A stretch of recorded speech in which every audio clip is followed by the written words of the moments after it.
Hey everyone, Michael Anthony here. Van Halen, Chickenfoot, Sammy in the Circle. But anyway, you're listening to the only podcast that is dedicated to breaking down the entire Van Halen catalog one track at a time. And the podcast will rock. Ow! Hello, baby!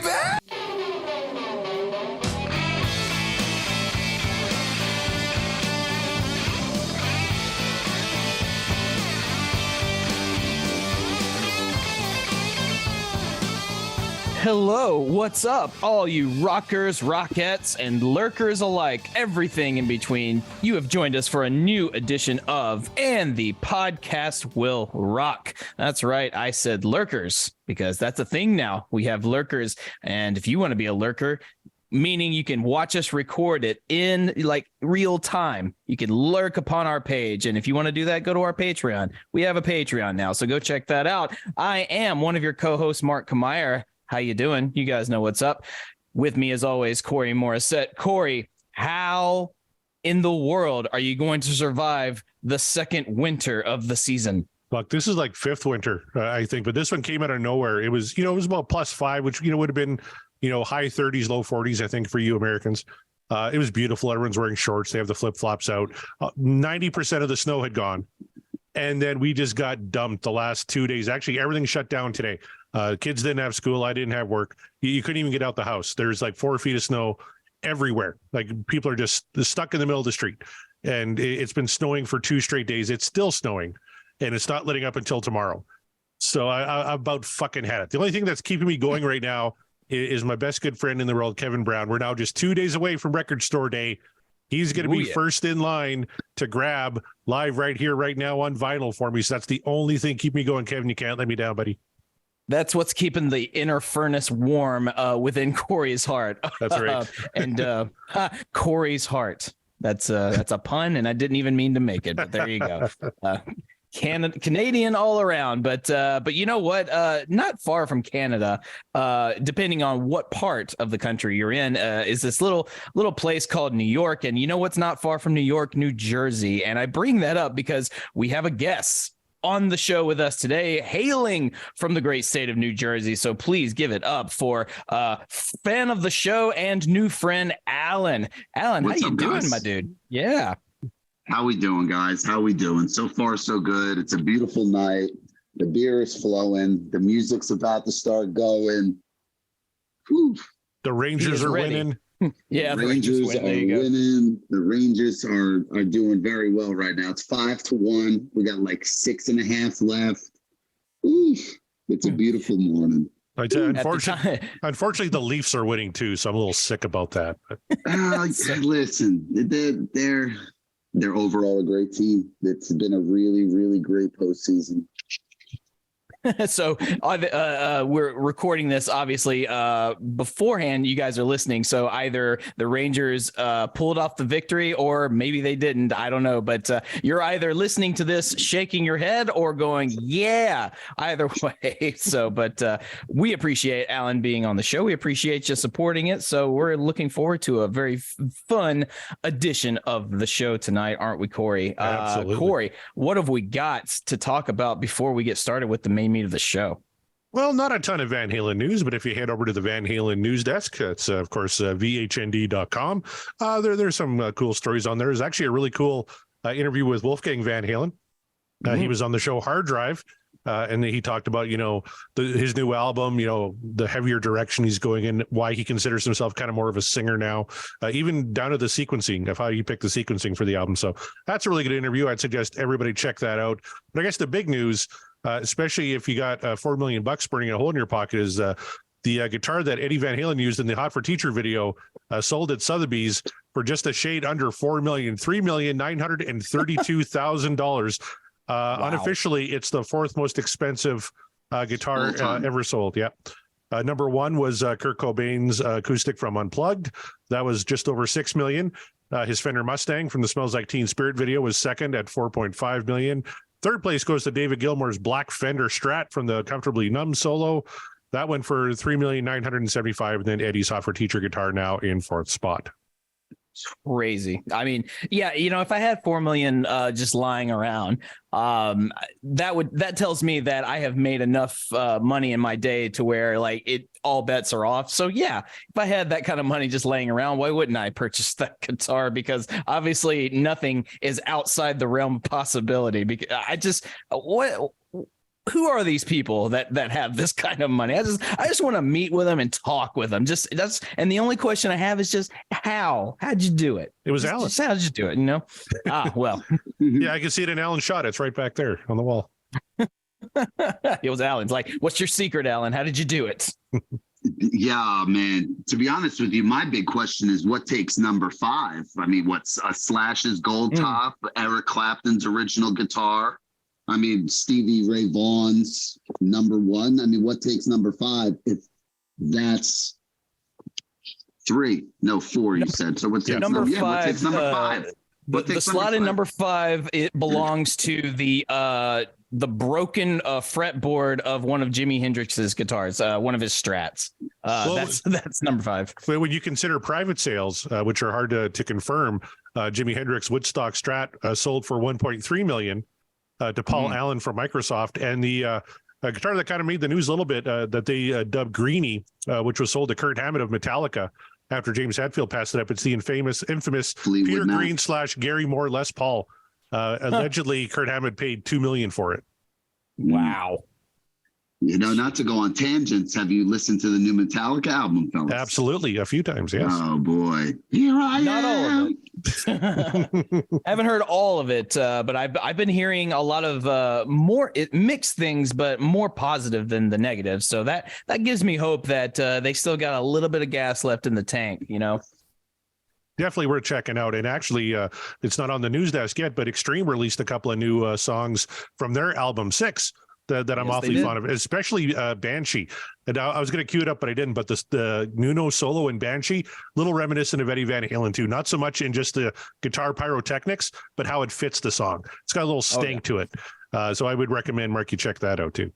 I absolutely will. Nuno, he's starting to.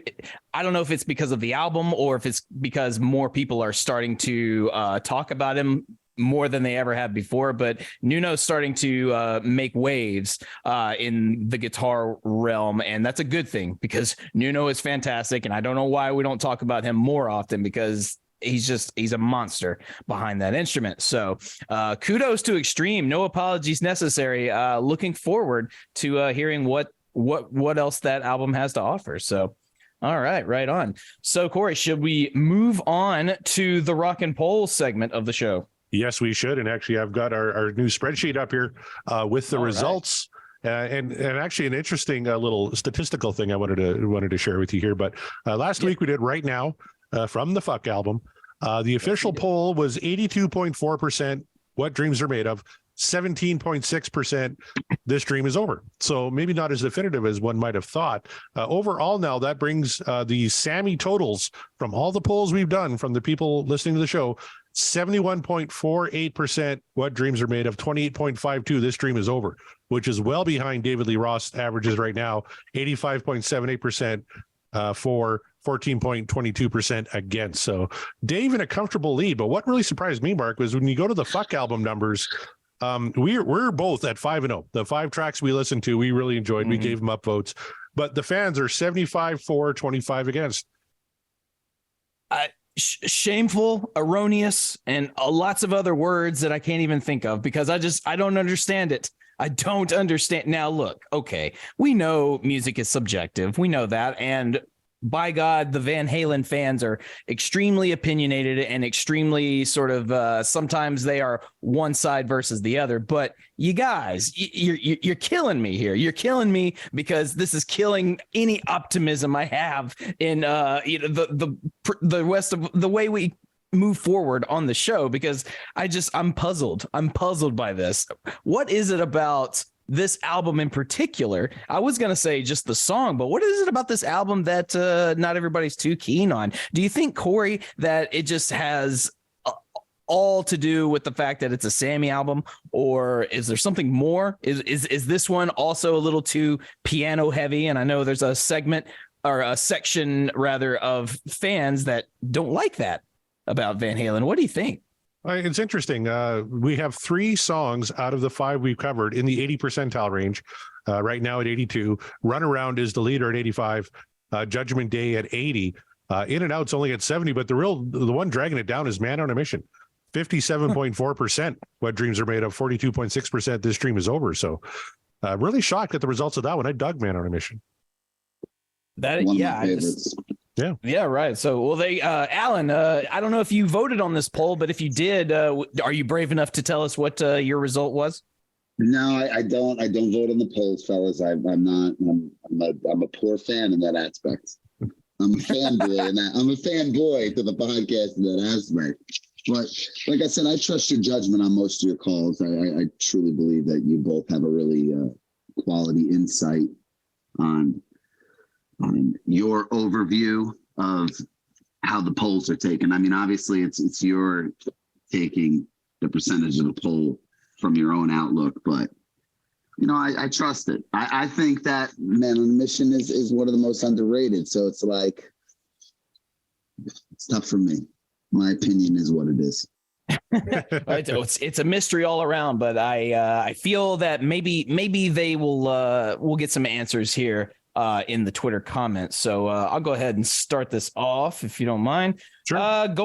By the way, you guys, if you want your tweet guaranteed read on the show, like I'm about to do, join our Patreon. Just join it and find a tier that works for you. And you will absolutely, if you want your tweet read on the show, you can absolutely make sure it happens guaranteed. Go on over to the Patreon and get on that. So for just pennies a day, you can get your tweet read on the podcast will rock. Isn't that awesome? And this is what it sounds like from Rava Flav, friend and patron. What's up?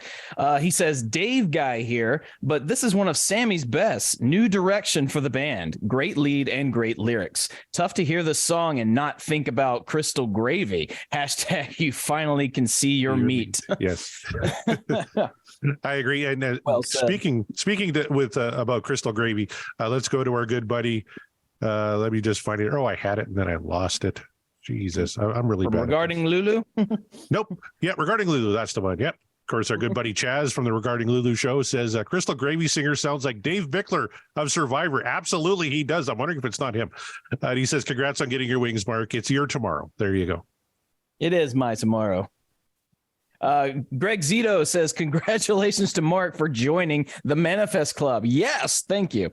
Sammy deserves credit for writing some of the best lyrics of his career. Van Halen shows another side to his personality with this track. They are still the fun rock band you love, but they can give you something inspirational too. Amen. Yes, they can. And who would have thought that out of so many different blunders lyrically that we've had from Sammy, I admit it. Look what he can do when he really puts his mind to it. Oh, 100%. Couldn't agree more. I'm always a little afraid when I look at Kevin Brown in the Twitter comments because you never know which way he's going to go. Right. His comment, I agree with wholeheartedly here. He spent many days learning that piano intro to this song, and it's another example of how weird Eddie's keyboard playing is, especially as it doesn't come in one on the one. It's also Van Halen at their minimal best. Lots of space in this one. Hashtag what dreams are made of all day long for me. Thank you very much for that, Mr. Brown. Could not agree more. And unless you are adept behind the piano, I don't recommend trying this one. From the Sean Geek and Fast podcast, our buddy Sean Geek, Sean says, originally this song and another one on here, not tipping my hand yet, were the reasons this album dropped a few ranks down for me. The pop sensibilities on this album at a time when I was being revolutionized by what I was listening to ahead of the Sonic.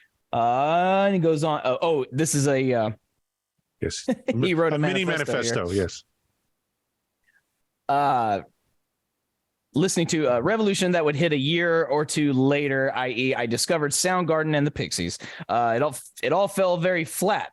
I was kind of liking some of the tracks on this album, but the big dumb sex songs were falling flat for me, and the pop sensibilities on this album made me forget this one. However, years later and much less dumber and becoming a better drummer, I came back to Alex Van Halen, appreciating all of the nuance of his playing and remembered why I loved Eddie in the first place. And yes, Sammy was schmaltzy at times, but this one came back hard. Now I was seeing the nuance in Sammy, who wasn't really my guy. Yes, he had bad songs, but when he got it right better than anyone, including Dave. This song is better than its era, greater than Van Hagar, and a true classic. I mean, I was wondering where you were going with that one, Sean, but well said, actually. I appreciate the insider info on that. Absolutely. Let's go to the legendary Scott Monroe, who says, Hagar era perfection. Everything about the track feels real and raw. From the dire sounding lows to the motivational highs, it's an exclamation point on an incredible album. Hashtag what dreams are made of. Thank you, Scott. Absolutely. Our friend Ryan Powell, and now a Patreon member. This is the perfect song, he says. Doesn't hurt that it was my first favorite song and entry point into Van Halen, but his truly magnificent production and mixing, compositionally, it's flawless. The performances are outstanding. Had to call out a few things in particular. And he goes on to say, piano is the perfect vehicle, and Ed approaches not as a pianist, but more how he plays guitar. Complex, interweaving, arpeggiated lines. The low end of the piano on the hits adds a depth and gravity and is mixed perfectly with the guitar and bass to create a massive sound. Unlike any of his synth keyboarding, the piano opens Ed up to explore more syncopated offbeat patterns, and Alex provides a perfect, almost competing rhythmic counterpoint on hi-hat. Yeah. Mikey has some great interjections that add on a ton to the little spaces throughout. Hard to disagree with Corey. The chorus is epic. While it doesn't have the melody Dreams does, it has huge presence from the full backing harmony. And Sammy's responses are bluesy and soaring.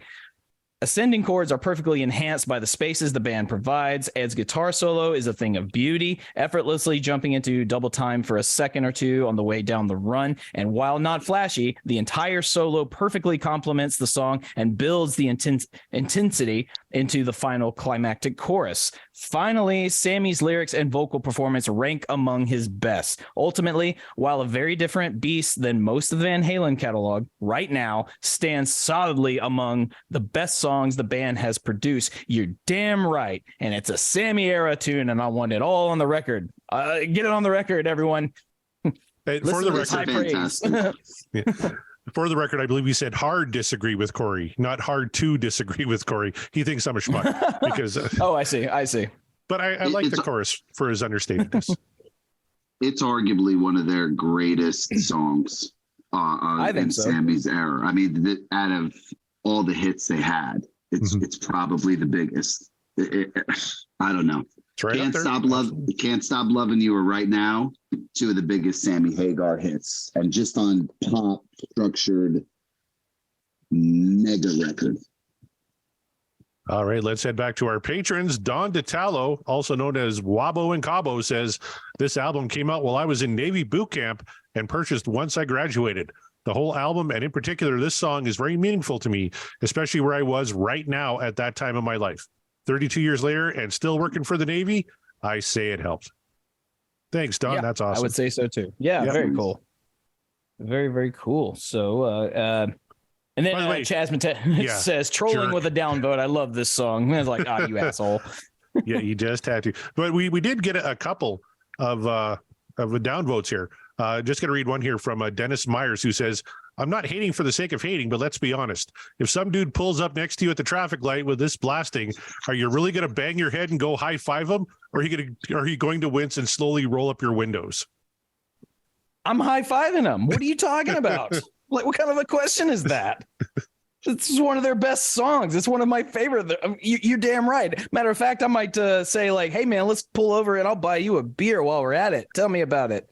Yeah. So what are we doing? You know, this is a Van Halen podcast. What did you think my answer was going to be? All right, Mark, maybe let's do one more and we'll get ready to roll this week's song. All right. From the You're All Doomed, a Friday the 13th podcast. Our buddy there says, years after the song came out and investing in a good pair of headphones, I finally noticed the organ sound layered under the pre-chorus. Once you hear it, you can't unhear it. Great stuff. I had no idea about that, and if I did, I forgot. So that might be, I'll have to go back, actually. I'll go back to our episode last week and listen to it. There you go. So, thank you for that. And thank you, everyone, for your contributions. We had a lot of tweets on this one. So if you guys want to make sure you get your tweets read on the show, go to our Patreon, get on the tier. It'll help us out. And it's fun for everybody. Everyone's having fun with it. Am I right? Yes, I am. Cool. So moving on, Corey, is it time? Is it that time to do it? Oh, I think it's about that time. We've kept them waiting long enough.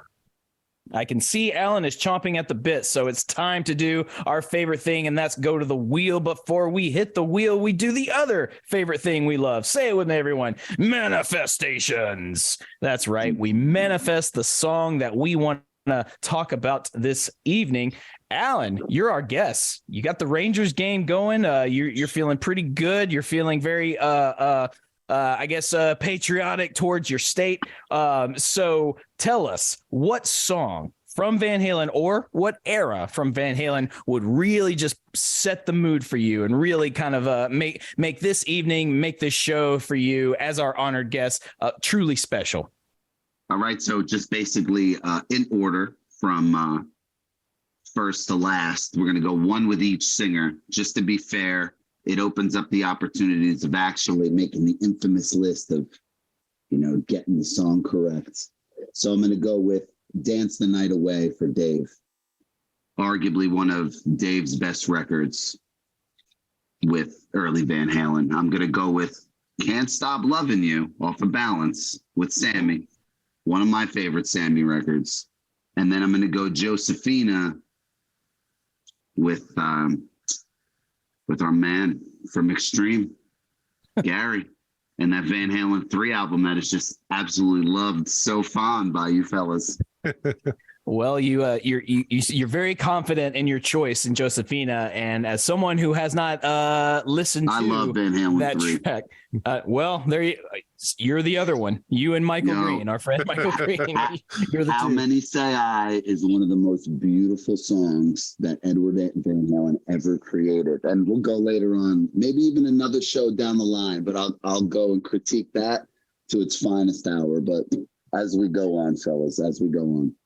Well, I acknowledge that you believe that is the case of that song, and I respect you for it. So there it is. You got his. He was raring to go. So I flip the question now to you, Corey. What song will melt the snow but warm your heart?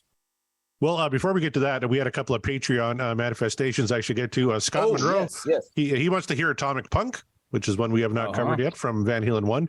And Kevin Brown just piped in with Spanked. So he's hoping for another fuck tune here tonight. He even threw up the devil horns on Discord for that one. Okay, well, forgetting Kevin for a minute.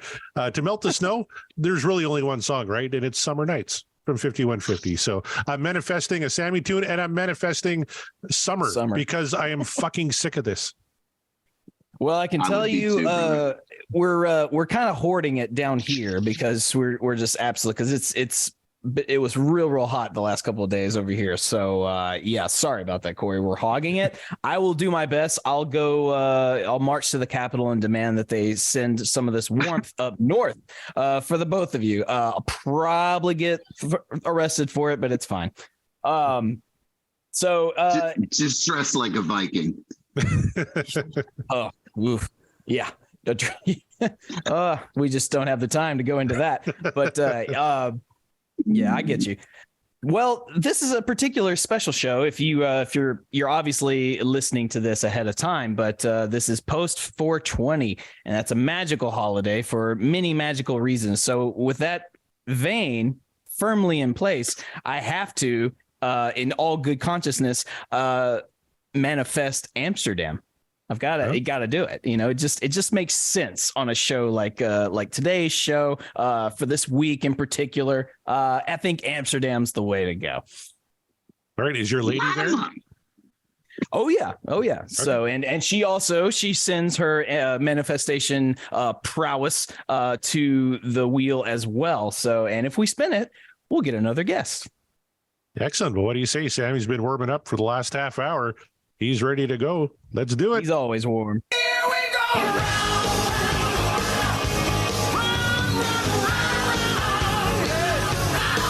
Oh, we're going to get a fuck tune, maybe? No, it's going to be 8, Talking About Love from Van Halen. Oh, nice. One of the big boys finally comes off the wheel. Nice. You've been waiting for this, Mark. I have been waiting so long for this. I'm a little sad though, because I thought this was going to be one of like the final 4. At least it's like just going to keep on going until we get to that last bit. However, if the time has come, the time has come to discuss it, and I'm ready for it. So, Corey, I know you are quite keen on this Van Halen song. To be honest with you, I can't imagine anyone's probably not. However, sometimes when we do the show, when we listen to the songs or give it a re-listen, rather, we kind of have a different perspective. So, are you excited to at least find out what you're going to probably vote for the song? Who are you asking, me or Alan? I'm asking you, but I'll swing it to the both of you. I don't believe that the song that I'm gonna choose is on the Fuck album. So I don't know. I think we're gonna go real positive on this in this direction. I don't think the dream is over, to be honest with you, with this song. But I unless something changes in the next X amount of time, I just don't. You never know how it hits you at a certain point. It might hit you the wrong way. Who knows? After too many, maybe after too many. Yeah. But how about you, Corey? Oh, I'm just looking up some facts here on the track. Anybody listening to the show knows Ain't Talking About Love, right? Released on the debut 1978. Along with the B-side, Feel Your Love Tonight, man, that is a great single. It was 1978, man, you're picking that up. Your Love and Life. First produced by Ted Templeman. The song is about casual sex, apparently. Shocking. Sure. Something David Lee Roth was known for. Shocking. Yeah, like the most shocking of all of it, yes. Diamond album. Yep. Diamond album. And then, of course, David Lee Roth. Back in the day, he would give the roadies special backstage passes to give to the beautiful women at the concerts, and he offered a $100 reward if the roadies sent back one that he actually slept with. Wow, that's a fun game for the roadies. Oh, they had a blast with it. This was included on the Gene Simmons demo way back in '77. Listen carefully, folks, with the headphones on. If you listen really close, you can hear an electric sitar underneath in the mix there. No kidding. And I will be listening intently. Oh, and did you know, here's a little factoid for you folks. Back in 1989, Van Halen sued the rap group 2 Live Crew for stealing the riff for this song, for their song, The Fuck Shop. Yes. Now, the clean version was called The Funk Shop, but on the album, it was The Fuck Shop. The 2 Live Crew ended up selling millions of albums with the song when they became involved in a censorship controversy over their lyrics. I was, a young man. Parental advisory. Yep, I remember 2 Live Crew. Mark, you ever listen to 2 Live Crew? Actually, yes. But that song in particular, I don't think I was familiar with. And finally, Velvet Revolver, when they inducted Van Halen into the Rock and Roll Hall of Fame in 2007, played this song for the Dave era, and they played Why Can't This Be Love for the Sammy era. So this is one of the 2 tracks played at the induction of Van Halen in the Rock and Roll Hall of Fame. Wow. Velvet Revolver with the late Scott Weiland. I would not have expected him to pick that Sammy era song, but now I really want to hear it. I wonder if a YouTube search would make that possible. So we'll have to do that to check on that later, but that's very, very cool. I mean, not a lot of backstory other than what Corey's already said to go into. I mean, everyone listening to the show, if you are familiar with Van Halen, you're probably familiar with this song. So I think we should just get right into it. What do you say? All right, let's do it. Let's do it.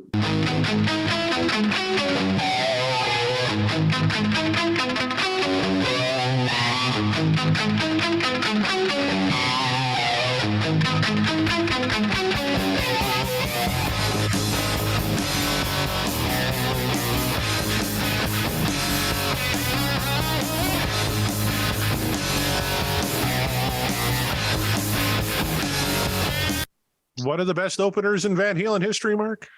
It absolutely is. And it's the kind of guitar riff that once you learn it, you want to make sure everybody knows that you know it. I've mentioned before, there's people that walk into music shops, guitar centers, what have you. And chances are this is going to be one of you won't hear the riff to Stairway to Heaven because that's a big no-no. But you'll hear Ain't Talking About Love if the guy doing a little sound check on the amp and guitar knows the riff, you're going to hear it. It's sort of, I think it's like one of those rite of passage or like a little badge of honor is like, oh great, you've been listening to Ain't Talking About Love, cool, we're all gonna hear it. All right, yeah, how's the amp sound with this riff? Yeah, is it good? Do you like it? Okay, fine, moving on. It's a great opener. It's one of the best, and it's not the opening track to Van Halen 1, and it's not the opening track to Best Of, but Eruption starts before this song on the Best Of Volume 1 album and launches right into Ain't Talk About Love, and it is such a beautiful transition. Yes, and on the original album, this came right after You Really Got Me, which is another pretty cool transition. It's got such a swing to it. That intro really has this like jazz. It's not jazz, obviously, but it really has this like strong, and it just builds. And then by the time Alex smashes that crash cymbal, dude, you're ready. And if you weren't ready before, they have your attention. They definitely have your attention. Oh yeah. I have the news, baby, all about your disease. Yeah, you may have all you want, baby, but I got something you need. Oh yeah, yeah, talking about love. My love is right to the core.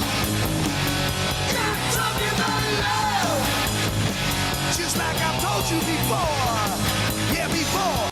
Right, apparently, Eddie, when he wrote this song, he didn't consider it good enough to show his bandmates. It took him a year before he actually brought it forward. And he said it was supposed to be a punk rock parody, kind of like Loss of Control was. He said, quote, "A stupid thing to us, just two chords. It didn't end up sounding punk, but that was the intention." Wow. It's like I wrote this as a joke. Here you go. By the way, let's just turn that into one of our biggest songs ever. Like, okay, I wrote this riff as a joke. Good God, what a flex. My thing though, I was gonna say, I'm stuck on this line of I heard all about your disease, but you know what? But I got something you need. It's like, Dave, you're an animal. Yeah, it's just like you're just have you no standards, sir? Come on. His love is his drug. That's what it is. You know, he heard the news. He's ready to go. Did you not hear the roadie story, Mark? Where yes, of course I did. But it's like, I don't know, if you know for a fact there's a disease, why would you go there? Don't do that. I still think he's talking about penicillin. Yeah. It's like the up at breakfast. It's the puns that just don't hit the mark, but they're trying. Like the idea is there, but it's just a bit outside. This is an example. Yeah, this is another example of it doesn't matter what nonsense Dave is saying because the song sounds so cool. Like the riffs are there, like everything is musically is working, so it really doesn't matter what he's saying, just as long as it still fits the narrative of the way the song is structured. You know you're semi-good looking. You don't even have to be good looking. You can just be semi-good looking. Just semi on the streets again. Just a little like, bit. Woo. It's like, man, yeah. I think you're the one with the disease. You know what? She's a Nashville 7. She's a New York 4. She's semi-good looking. Semi-good looking. That's an LA 5. In on the streets again. Oh yeah, you think you're really cooking, baby? You better find yourself a friend. My friend, you're talking about love. I think his friend is his trouser snake, Mark. I'm reading into the lyrics here. I think that's what he's talking about. A friend or a John, as they are called. He said, you better yourself a friend, my friend. My friend. He's not talking about love. He is the ice cream man. That's right. My love is right to the core. And you're talking about love. Just like I told you before.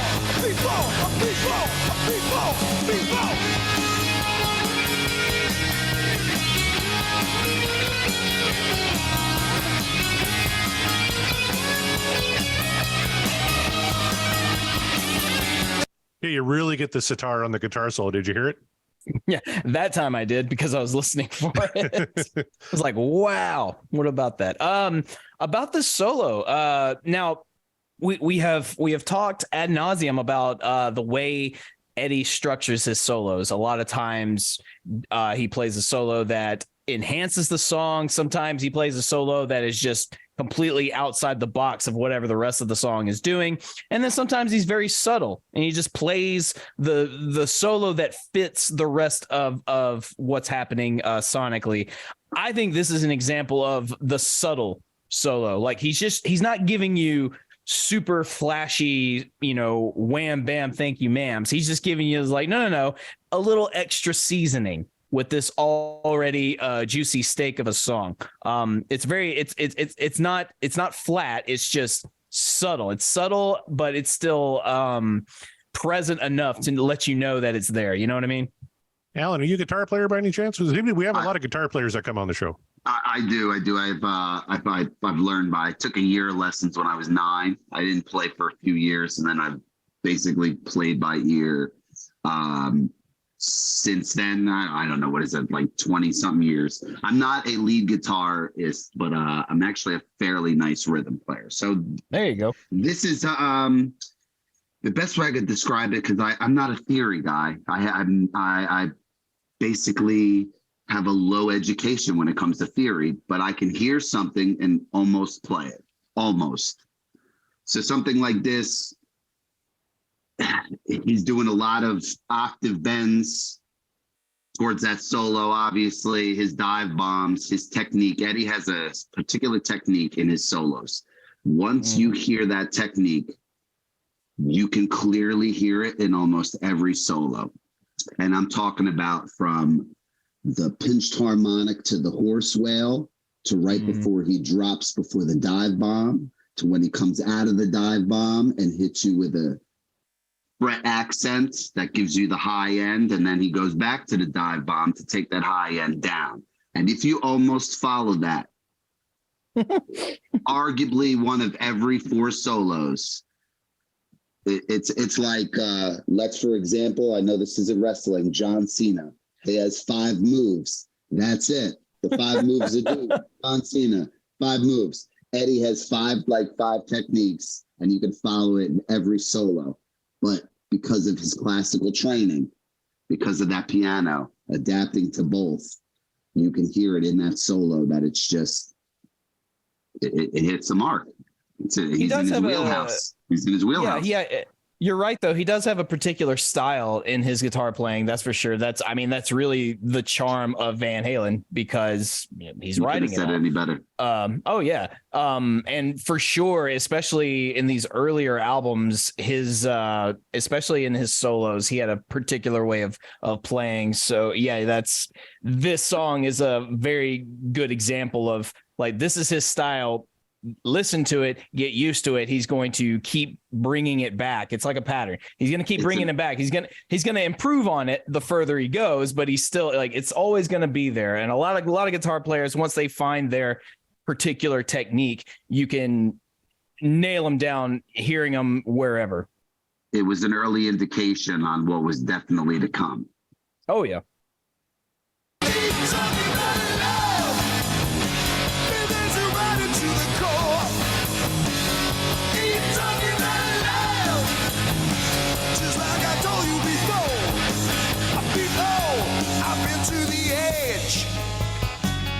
There I stood and looked down. I lost a lot of friends there, baby. I got no time to mess around. So if you want it, got to bleed, boy, baby. Yeah, got to bleed, baby. You got to bleed, baby. Ha, got to bleed, baby. Ain't talking about love. Mark, any comment on the bleed baby section of the song? No, I just this part of the song just transports me to a different universe in which I like to call this section the Kansas section, because it sounds like Carry On, My Wayward Son, when it gets all quiet after the opening sort of riff formation, and then it gets real quiet, like once I rose above the noise. It's just like, oh, nice and piano. It's like that's what Ain't Talking About Love. This is their Wayward Son portion of the song, but essentially they're playing the exact same thing. They're playing the same riff. It's just it's pulled back. And then like Gideon's like, wait, we're not going too far back. We're coming back to you. But as far as the lyrics go, with the context of what this song is about, bleed baby, like woof. I don't know. What do you got, Corey? You got anything? I got nothing. That's why I asked you. He ain't talking about love. He ain't talking about love. That's for sure. Yeah. His love is rotten. Well, now I'm thinking. His love is rotten and rough. Now I'm thinking this song sounds like an allegory for for drugs, like maybe some smack or something. Because you're gonna bleed if you're gonna take smack, because you gotta shove a needle in your arm.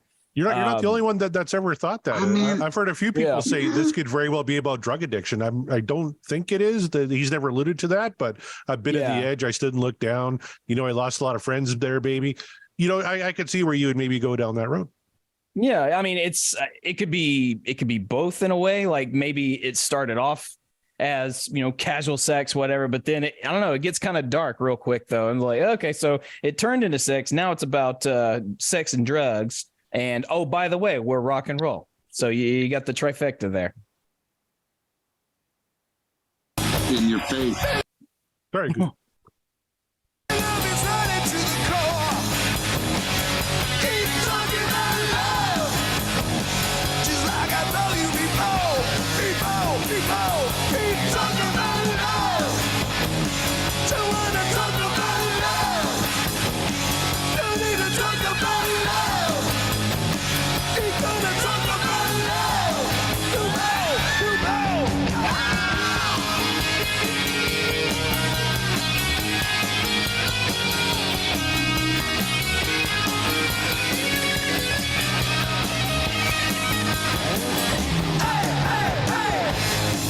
know. Before you guys quite rightly start going off on Eddie Van Halen again and how brilliant he is, back when I was playing a little bit of bass, I loved playing the bass line to this.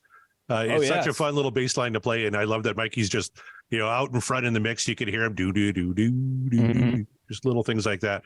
Really, helped me appreciate the song all the more. I mean, that whole, both him and Alex, the rhythm section of the song, they kind of have to be forefront because Eddie's with them for the most part, but then he'll kind of go off and do like little ornamentations, little guitar things, whatever. So they don't want to lose any momentum. So you got Alex and Mikey just staying right there in the forefront. And yes, he's not doing a ton, but he's doing just enough that's going to keep the song interesting and keep you interested in it. He's doing great stuff there. I love that. No, a lot of Mike's. Sorry, go ahead. Oh, my bad. No, brother. A lot of Mike's early patterns are actually quite simplistic, to where like if you were like learning bass guitar, if I didn't want to steer you to like AC/DC, you listen to early Van Halen. I mean, you can really learn the bass from this guy. He's a very technical player, and I'm not cutting him short by no means, but that low end adds a certain drive to the record. Well, and you feel like you're playing a song. If you're playing Cliff Williams from AC/DC, you're just playing eighth notes the whole time, right? It gets kind of dull, but you're actually playing the melody here. Yeah. So, yes. As a beginning bass player, it's a lot more fun. Now, I found kind of two conflicting statements about the song. I wanted to get both your guys' opinion on this. The song has been described as being the precursor to 80s glam metal or hair metal. It's also been called their most heavy metal track. Those two almost kind of conflict a little bit because glam hair metal is almost, kind of pop orientated a little bit, whereas heavy metal is heavy metal. Where do you think Ain't Talking About Love kind of lies on that spectrum? Let's start with Mark. I could agree more on the first statement. I might have agreed with this being their heaviest if they hadn't written Unchained. Or if they hadn't written, I mean, just like there's a plethora of other songs. Now, like whoever said that statement, if they only said it after, let's say, Van Halen 1 and 2, then I might have been like, yeah, sure, I'll give you that. But you can't deny the other heaviness that they brought to the table well after Ain't Talking About Love. So yeah, I would not consider this their heaviest. It is one of their heaviest, but it is not the one. Not no. So Alan, you agree with the Yeah. hair metal? Mark, I don't think Mark could have hit the nail any harder with the hammer. If it's not Unchained, like is their heart, like if you have to like compare a Van Halen to like a Metallica, or not that you would, but to where something's gonna punch you, not physically, but hit you so hard that it punches you in the face. Oh yeah. Unchained. If you can find something better, fellas, please, but Mark, you said it the best. It is what it is. Unchained hits pretty damn hard. Like, yeah, I would go so far as I think Humans Being also hits pretty damn hard as well. But I don't know, man. It's that's Sammy's Unchained. There you go. I mean, yeah, like Unchained. It's hard for me to even think of a heavier Van Halen song than that one. We might have covered one, but that's the one that springs to mind. I always go back to Women and Children Twister's first. One of my Twister's one of my favorite movies of all time. Twister is on as well. It should be. But Women and Children, probably top 3 Van Halen albums all time. Not on so much sales, but on physicality of the music. Mm-hmm. One of their best albums. Continue though, fellas. Fair call.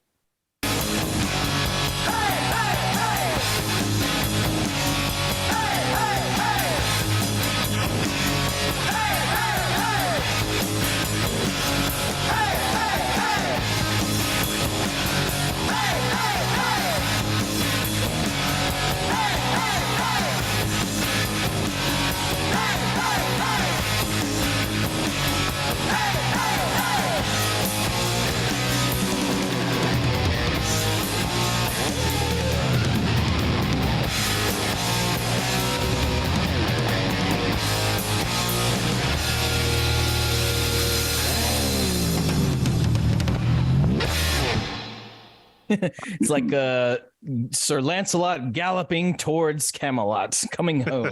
That's what Alex sounds like right there. That's great stuff. Ain't Talking About Love from Van Halen 1. The song I have been trying to get on this damn show for so long. We knew eventually we would get to it, but I was resolved and I was at peace. I made peace with the fact that it probably wasn't going to happen for quite a while, but Destiny, it seems, had other plans. So there we have it. I have a pretty good idea of how this is going to go, but I'm just going to go ahead and follow the format of the show that we set anyway. Alan, you are our honored guest for the show tonight, and you are just very, very deeply rooted in watching some Rangers. However, I have to ask you now, Ain't Talking About Love, did it do for you what it needed to do in order to make your night perfect? What I mean by that is this what dreams are made of? Or is Ain't Talking About Love, is the dream over for you?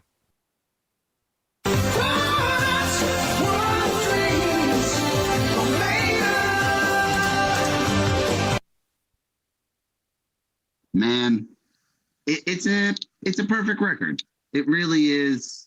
In arguable fashion for them,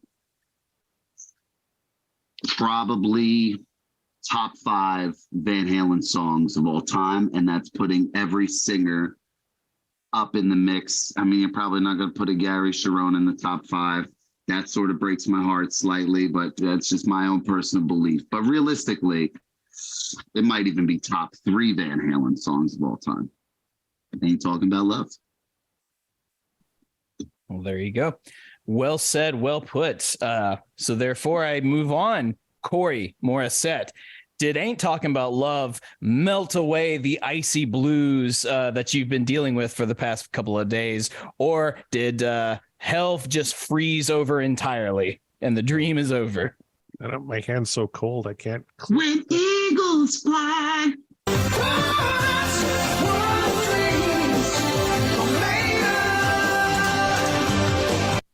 For an Eddie Van Halen joke song that he didn't think was very good and he wanted it to be a punk rock parody, it turned out all right. I mean, come on, it's Ain't Talking About Love. I think it gets more radio play now. Actually, I can guarantee it. It's on the radio now more than it ever was from this album. Like it didn't chart. It wasn't a big hit when it came out, but it's one of the most iconic songs. It's the Dave song so good. Sammy sang it like a lot in his tenure in Van Halen. So this is a no-brainer. I was going to play this clip just once for all three of us, but Mark, you've thrown a curveball on occasion. You've been begging for this song for 76 episodes now. What do you think? Is this what dreams are made of? Or okay.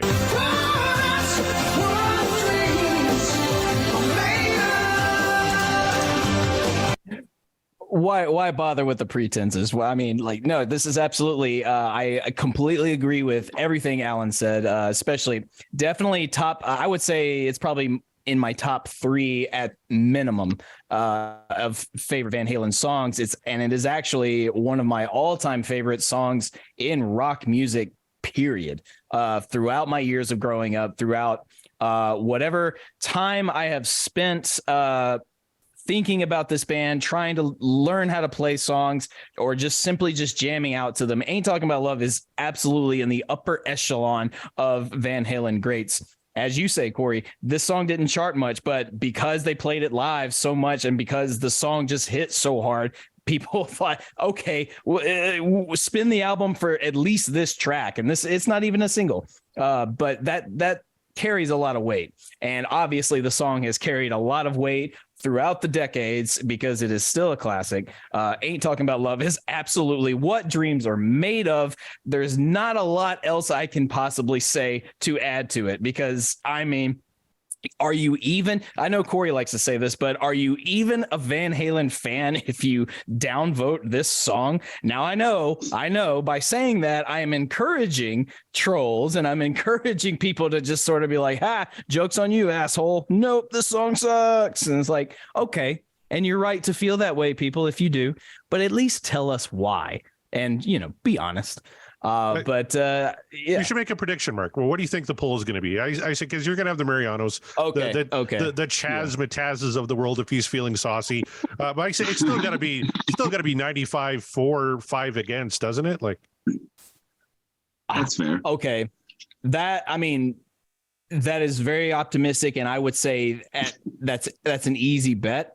However, you are correct. We do run into this from time to time. So I'm going to be a little more lenient and say this is at least a 90% what dreams are made of.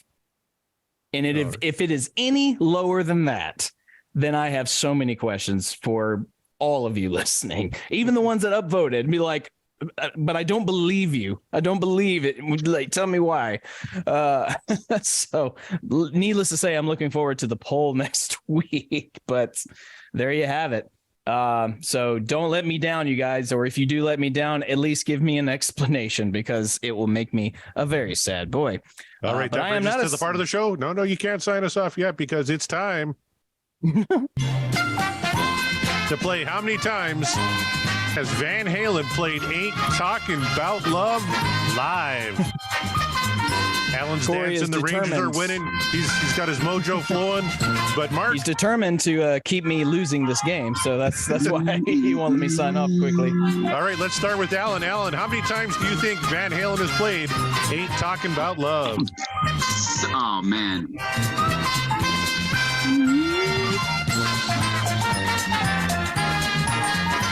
Oh man, we're talking 30, 40 years of touring. Yep. We're talking like every single night, maybe.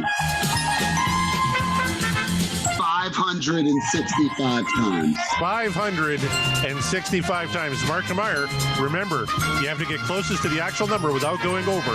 How many times do you think Van Halen has played Ain't Talking About Love? 610 times. 610 times. Well, I tell you what, we have a winner. Stop playing the fucking music. Here we go. It's Mark. It's definitely Mark. It is Mark because the correct answer is 1,231 times. Do you know my initial guess would have been 1,000, and I was fully anticipating it, much like Eddie thought the song was going to be a joke riff. I was like, oh, this is a joke guess, but I'll say 1,000 times. Like that's literally what I was going to say. I even threw you guys a bone when I said this is the one song that Sammy played like all the time. Oh, They that I literally know. played it every night, probably every single night, probably. So almost. played constantly since May 29th, 1977, the first recorded performance of Ain't Talking About Love at the Whiskey A Go-Go, to October 4th, 2015, their last show at the Hollywood Bowl, played 1,231 times. There you go. That just for those of you kids that don't realize the impact of this song, even after we've just listened to it and discussed it, think about that. This is the song that didn't chart at all, and yet they carried this over every time because it hit so hard. And we were so close too, Mark. I like that. We both think alike. I'm a fan of that because even though you won, that's a fair bet. I have a tendency to overshoot or like severely undershoot. So we were light years away, but we were both correct. We were both correct. Yes, you were closer. Yeah. And yes, 40 years of playing that probably every night, if not every other night. Forget it. That's what happens. Let's play again. No, I don't know why that came. All right. It's like, I didn't know what I wasn't ready for a follow-up. So. Oh, we could play How Many Times Has It Been Covered? Oh God, how many times has it been covered? I can tell you right this: 124 artists are on record, as according to Setlist.fm, as performing this song, including Van Halen. So, including Van Halen, how many times do you think it's been played in total? 5,000. 5,000 from Alan. Mark? I mean, it's way higher than that. Yeah, probably. I'll say 7,000. 7,000. Well, guess what? That was the wrong fucking soundbite. Oh God, what the hell's going on? That's fun. Now this is the This is what the lurkers signed up for the Patreon. That's what happens. These moments right here. Listen, that's what happens when the party is slowing down. I was trying to play my losing horn because you're both way over. The correct number is 2,120 times. Son of a bitch! I ignored I thought about 2,000 as well. By the way, the last band to cover it, according to Setlist.fm, was this past April 15th by Stryper. That's, you know what, though? It's one of Chris Jericho's favorite bands. That's right. The fact that Stryper still plays, and they're still touring, and they put out a new album not that long ago, and it's actually not bad. You got to give it up to Stryper. Like, say what you want about the content of their music, but man, they're just great. They're fantastic. So I applaud them for going out on a whim and doing Ain't Talking About Love, because they can pull that off, I think. Can you name the 80s glam metal band that has covered this song the most? Steel Panther. Is it? I was going to say, is it? Steel Panther is 11th. Actually, Steel Panther is 11th. 80s band that's covered it the most. Oh God, Guns N' Roses. No, it's actually Winger. What? Winger. Dude, they're playing like Winger is playing with somebody else real close to me. And it was funny what you said before about Gary, dude. Extreme and Living Colors playing probably 10 minutes down the road from me. I think I'm you gotta go. You gotta go. That's gonna be a great show. I saw Living Color in a church in Ewing, New Jersey. When I tell you a church, it was a Methodist church. And I saw CM Punk's entrance. Yeah. Arguably one of the greatest late 80s like rock songs. Dude, that Cult of Personality is a smash. Not to go on a rant, but dude, I'm going regardless. Yeah, no, it's true, man. That's one just of the how it all sometimes connects. Period, man. I actually have never listened to a Stryper record. Tonight, I'm going to listen to a Stryper album. That's all. Give him a listen. Yeah. Do a little deep dive into their back catalog, and then like listen to that latest release that they put out, because it's not bad. And you know what? Winger's got a new album coming out that's not supposed to be that bad.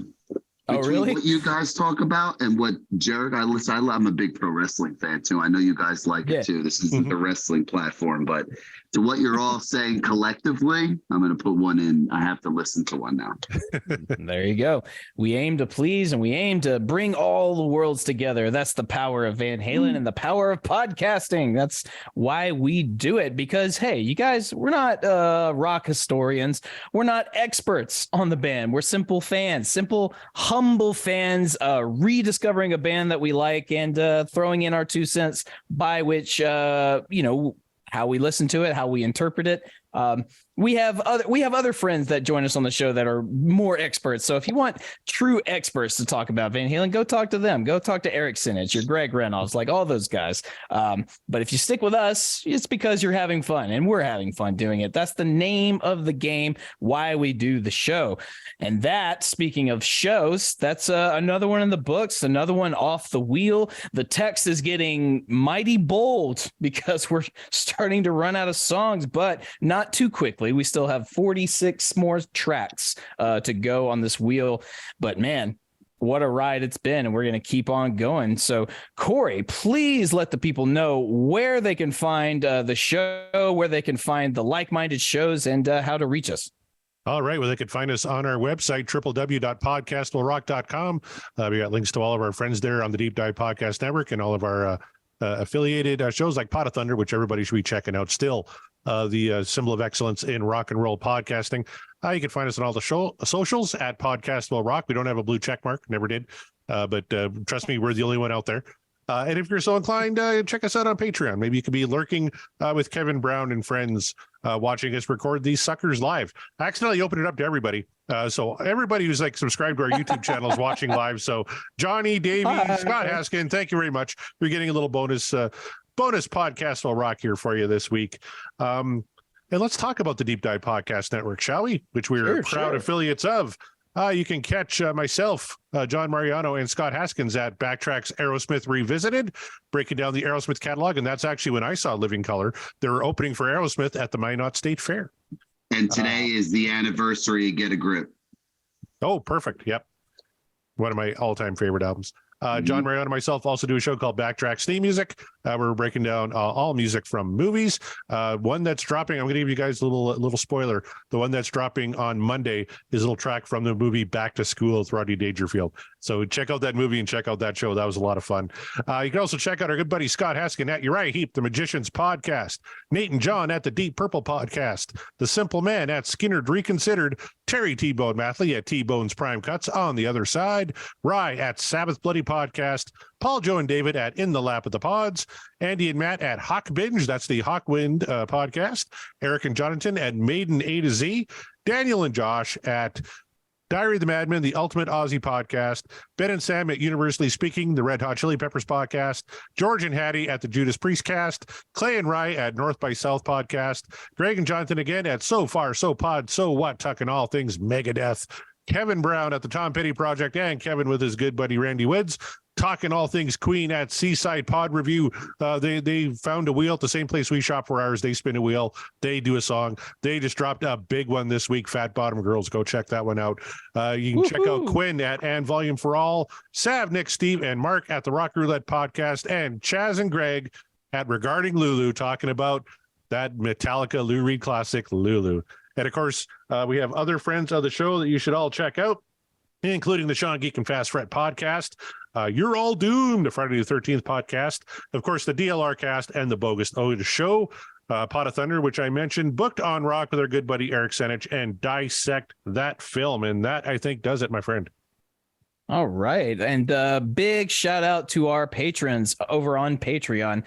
Give them a quick shout out here. We got Rava Flav, our buddy Josh, Greg Zito, Don Tatalo, a.k.a. Wabo and Cabo, Chaz, Charles, Meet the Geeks, that's Sean Geek, Kevin Brown, Per Luneker, Scott Monroe, and of course Ryan Powell. Thank you guys so much for the huge support. We love you guys. We appreciate what you do for us. And as I said, you guys, if you want to join in on the fun, to be a lurker, to find out how we do this live, before it's all edited, before Corey loses his mind to fix all the imperfections in the show that he does every single week, you can see us do it live. All of our laughs, our flubs, whatever. The occasional cat might pipe up on screen. Join our Patreon and you can be a lurker as well. And you can get your tweets read.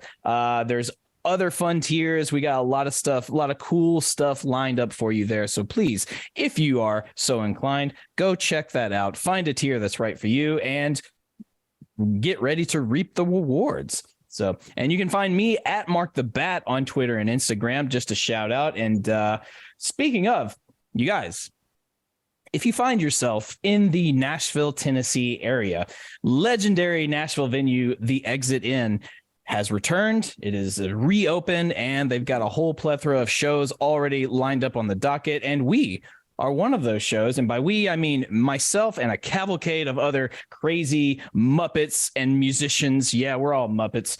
That's just how we roll, because we Muppet people are people too. It's the show, The Top 40 Goes Heavy, Pop Rocks. We're doing a whole night tribute of pop songs that have been heavified. That's right. So if you ever wanted to know what Britney Spears sounded like in metal format, we've got the show for you. And if you ever wanted to, the one and only time you will hear me sing a Taylor Swift song, you better get your ass to The Exit Inn on April 22nd and check out that show, because I'll do it once and I'll never do it again. But at least it's a heavy version of it. So, you know, it's keep it metal, you know. I'll do pop, but we'll keep it metal. So Pop Rocks, April 22nd at the Exit Inn, sponsored by the Music City Hero Coalition. So if you are in Nashville, please check that out. Show some support for a good cause. So with that said, Alan, you have been our awesome guest. You've been very patient. We know you want to get back to the Rangers game, get back to the hockey, and find out who in God's name is going to be lined up for the Stanley Cup. But we just want to say thank you for being on the show. Oh, man, it's a pleasure, honestly. At this point, the Rangers have won. It was a 5-1 finish. Let's go, Well, Rangers. congrats. I'm sorry for the Devils fans. Hopefully I didn't just blasphemize my team and just ruin it for everybody. No, but it's been a pleasure. You know, it was a great night.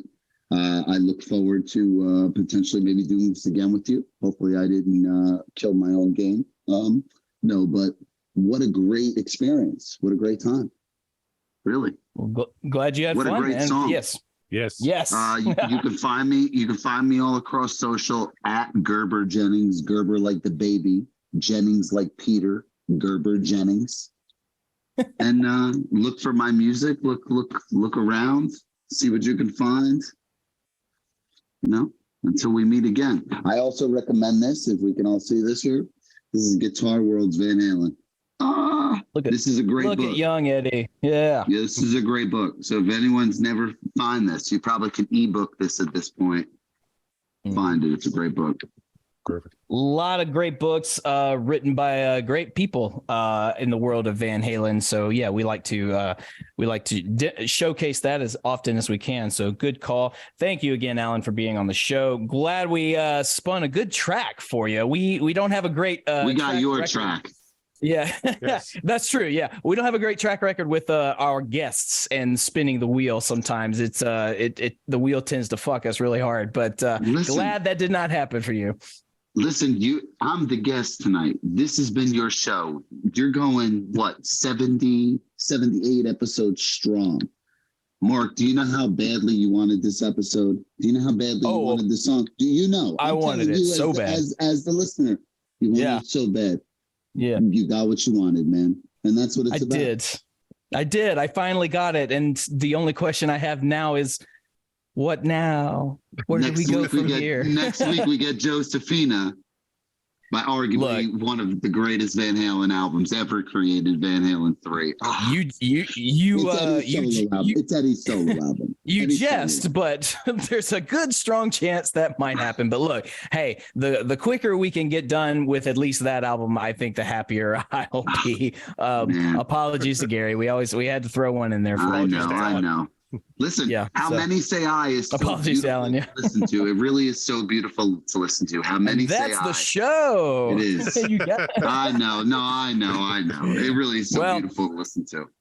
Well, I'm glad you said that. So in case you guys don't know, if you missed that particular show, go check out our previous episode where we discussed the track How Many Say I from Van Halen 3. And you can hear how Corey and I felt about that. And let us know your thoughts on the track when you go back to it. As always, thank you so much for the support. Thank you for the listen. Please keep on sharing, keep on streaming. Let your friends know. Guarantee you have friends that are Van Halen fans and they don't know about this show. Tell them, let them know, get them a t-shirt or, it's not hoodie weather season, but get them ready for next season. Actually, for Corey, it is hoodie weather. Yeah, it's way hoodie weather. It's never going away. It's never going Never away. going away. It's never going to go away. So Plus please 5 plus 6 is not for me. I'll tell you that. yeah.